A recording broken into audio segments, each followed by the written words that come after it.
Hello అండి. ఏంటి సతీష్ గారు ఇంత సీరియస్‌గా చదువుతున్నారు? ఐఏఎస్, ఐపీఎస్‌కి అయితే మాత్రం డెఫినెట్‌గా ప్రిపేర్ అవ్వట్లేదండి. పిజ్జా హట్‌కెళ్ళినప్పుడు అక్కడ మెనూ కార్డ్ చదువుతున్నారండి. ఇంట్లో పేపర్ చదివే అలవాటు ఉండదు గానీ, బయట ఎక్కడైనా రెస్టారెంట్స్‌కెళ్ళినప్పుడు మెనూ కార్డ్ మాత్రం పైనుంచి కింద దాకా ఓ 2, 3 సార్లు చదివేస్తాం. మా యోగి మాత్రం మంచిగా ఆడుకుంటోందండి టేబుల్ మీద కూర్చోబెట్టి.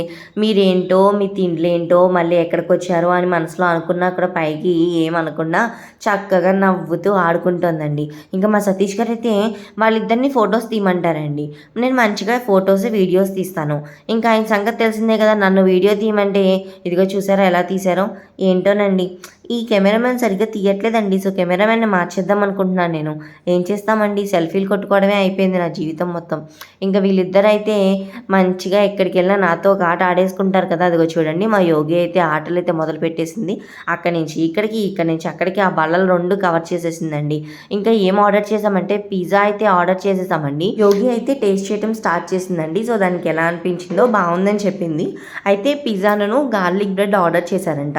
మేము పిజ్జా హట్‌కి అయితే ఫస్ట్ టైమ్ వచ్చాను నేను.